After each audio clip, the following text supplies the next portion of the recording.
All I know is I'm reading what the hell makes me happy, okay? I'm reading my 50 to 150 page books. I'm reading my manga books. I am watching the shows that I want to watch. I'm having a ball and I'm enjoying myself.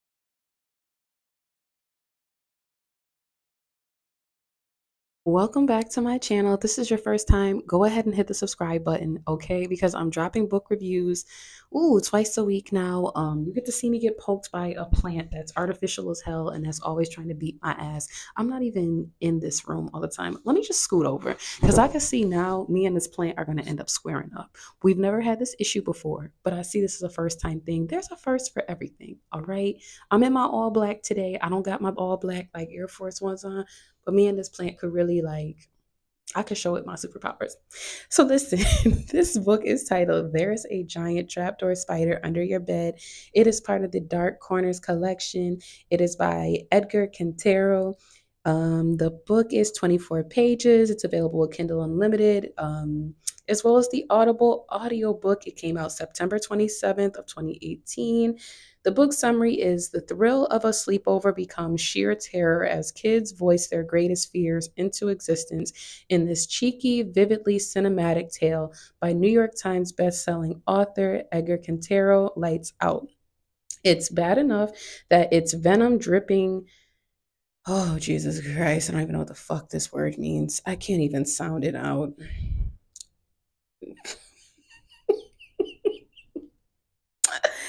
Chelicerae? Who knows, okay? Can slice through flesh like warm butter. Worse, it's right there under the bunk. It's a fact now. To make it through the night, the children must obey the rules. Don't get out of bed, stay out of the window, stay out of the shadows, and don't wake the beast. But as the threats multiply, so do the rules of survival. And with the safety of dawn still hours away, the fun is just beginning. Um, this book has 1,081 reviews. It has a 3.2 rating. Uh, I see why it has a 3.2 rating. Okay.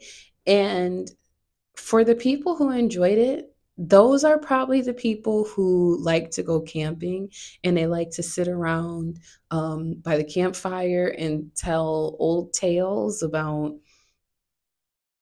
the people who enjoyed this book probably vacation at like Lake Lanier because at first I was like, okay, it's a little different. It's a little different. And mind you, this is only 24 pages. So it's cool for a book to be a little different the first 5 pages. It's all right for it to be a little different the first 10 pages. By page 20, I was like, what the fuck did I just read? And I mean that in the most respectful way possible. um, this hands down, they're hiding from a spider. They're hiding from a first it starts off, I think, as a joke. That is the problem. Is everyone in these reviews are so divided. You have some that are like, oh yeah, this is great. And then you have the ones like me that are like, what the fuck did I just read?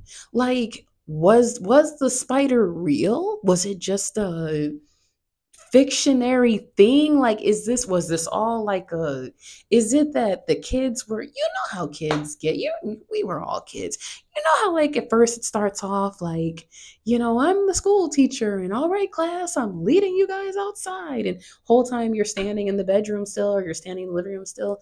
I legitimately could not tell. Are these events actually happening or is this just storytelling? Is there actually a fucking spider? Or are we just pretending to see a spider? I typically don't say this. This so far has been the worst book I have read all year. This was hands down the worst goddamn book. I don't know if was that like the theme of like this collection for the Dark Corners collection. You know, it was a blind read. Let me preface by saying that. So, the Dark Corners collection, it is 7 different Kindle short stories with audio narration. It says about the collection, don't believe what they say. There really is something to be afraid of in the dark. You'll find it in a quiet motel in the middle of nowhere, on the other side of an attic door, under the bed when the lights go out, and in your own imaginings when your mind starts playing tricks. Whatever your fears may be, the nightmares begin here. So, in this series, I have read now there's a giant trapdoor spider under your bed. I've also read The Remedy. Um, yeah. I don't want to give up on this series in this collection because I have been reading a lot of books and series and collections. So I am probably going to give The Tangled Woods by Emily Roboto. I hope I'm saying that correct. Either that one or the Sleep Tight Motel by Lisa Unger or Hannah Beast by Jennifer McMahon. I'll probably try out one or two more of those because these books are only like, they only take like an hour and a half to listen to. So I'll probably try them out just to see what happens. But, ah, this book was not it for me. And I don't say that to discourage anyone else from reading it. This is definitely someone's cup of tea because it's not rated 3.2 because everyone thought it was a 1 star. It's not rated 3.2 because everybody thought it was zero, whatever. You had some people that were saying like this book was good. It filled my cup for what I typically look for. I feel like I'm about to sneeze. I don't know. I don't know. Trying to like scratch my nose from the inside. I don't know. The book just didn't do it for me. And it's rare that I experience a book that doesn't do it for me. I don't know. So I was a little sad. I was a little disappointed, but what can you do? On other notes, my book, My Favorite Ex, okay? It is free still with Amazon, Barnes and Nobles, Kobo, Gardner, a bunch of other sites. I am working on potentially the longest book I have ever written. Now, Obsessed with the Trauma Nurse is 80,000 words.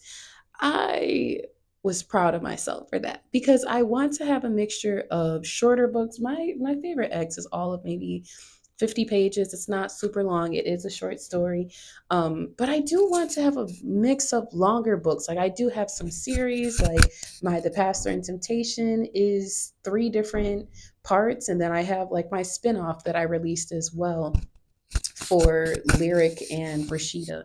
But this book that I'm working on here, Trapped by the Tennessee Trapper, this book is close to hitting 100,000 words, and that would be big for me. So, by the time you guys see this, that book is available for pre order. I have my book reviews scheduled so far in advance that it's not even funny at this point. You guys are seeing this video in maybe November. Whole time for me, it's April 4th. So, what can you do? But I've been consuming so many good books. I've been consuming a lot of literature. I am not trying to follow all of the booktube, book talk, bookstagram trends. I'm reading for me, okay? I am truly, truly reading for me. I'm reading the books that make me happy. I'm reading the books that make me feel good. Um, I am like so out of the loop on the book talk and booktube drama. All I know is it seems like some woman named Caitlin last year, and I'm behind this shit. Okay, I found out the other day that some woman named Caitlin, Caitlin something, Caitlin, somebody named damn Caitlin was out here taking medication that quote unquote made her racist against other authors. I don't know. I just found out the other day that apparently people hate books by an author named Colleen Hoover. I done seen her books. I was tempted to read them as well, but after how much you guys are saying for I have not figured out what the issue is yet. I haven't really subscribed to it. So I don't know. Is it that her books are problematic? Is it that she's problematic? I don't know what the general consensus is. All I know is I'm reading what the hell makes me happy, okay? I'm reading my 50 to 150 page books. I'm reading my manga books. I am watching the shows that I want to watch. I'm having a ball and I'm enjoying myself because at this time in life, life is too short. And I am just here doing my own thing. I done figured out how to wrap my hair in a little head wrap now. Like, this was my first time, like, I felt like I was doing something. I felt like, let me not even say that joke on here because y'all take shit and run with it. Usually I joke with people that I know y'all, but like y'all don't know me that well yet. Like I always joke and be like, I feel like a new man. But in the day and age that we're in, people will really take that shit and run with it and be like, French is a trans, she's a trans woman, man. She has a penis and this and that. So I won't say on here that I feel like a new man because of my head wrap, because there's always that one. So thank you so much for coming to my channel and for supporting me. And I look forward to seeing you in the next book review. Bye.